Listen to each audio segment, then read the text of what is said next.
గత 4 రోజుల మట్టి వాతావరణ పరిస్థితులు ప్రభుత్వం వాతావరణం చెప్తున్నారు. పెద్దలు గవర్నర్లు కలెక్టర్ గారు మరి చంద్రబాబు నాయుడు గారు మా యొక్క పవన్ కళ్యాణ్ గారు పెట్టారు.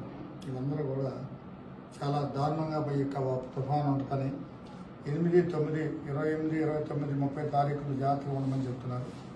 కనుక మా వంతు మేము జనసేన పార్టీ కూడా మరి మీకు అందుబాటులో ఉండాలని, మేము కూడా మీకు ఎక్కడైనా ఇబ్బంది వస్తే గబుక్కన మేము ప్రభుత్వంతో పాటు యంత్రాంగంతో పాటు మేము కూడా ఆ యొక్క 3 రోజులు మీకు అందుబాటులో ఉండి ఎవరైనా సరే నాకు ఫోన్ చేస్తే వెంటనే రెస్పాండ్ అయ్యి వాళ్ళకి ప్రభుత్వం మేము యంత్రాంగం అందరం కూడా అందుబాటులో ఉంటాం.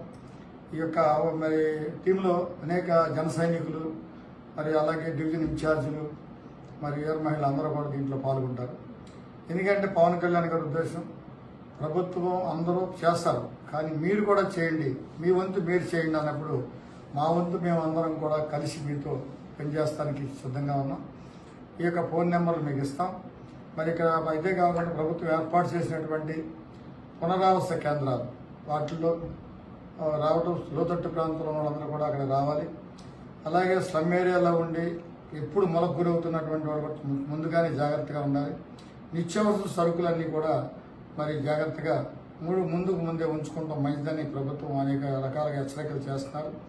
కనుక అందరం కూడా అప్రమత్తంగా ఉండి నాకేం అవదలే మనకేం అవదలే కాకినాడ దగ్గర కదా అనుకోమాకండి. అటుండదు, ఇటు రావచ్చు, ఇటు ఉంది, అటు వెళ్ళొచ్చు, అసలు రాకపోవచ్చు, బీభత్సంగా జరగవచ్చు. కనుక ఉంటుందనే ఉద్దేశంతో జాగ్రత్తగా ఉండడం వల్ల నష్టం లేదు.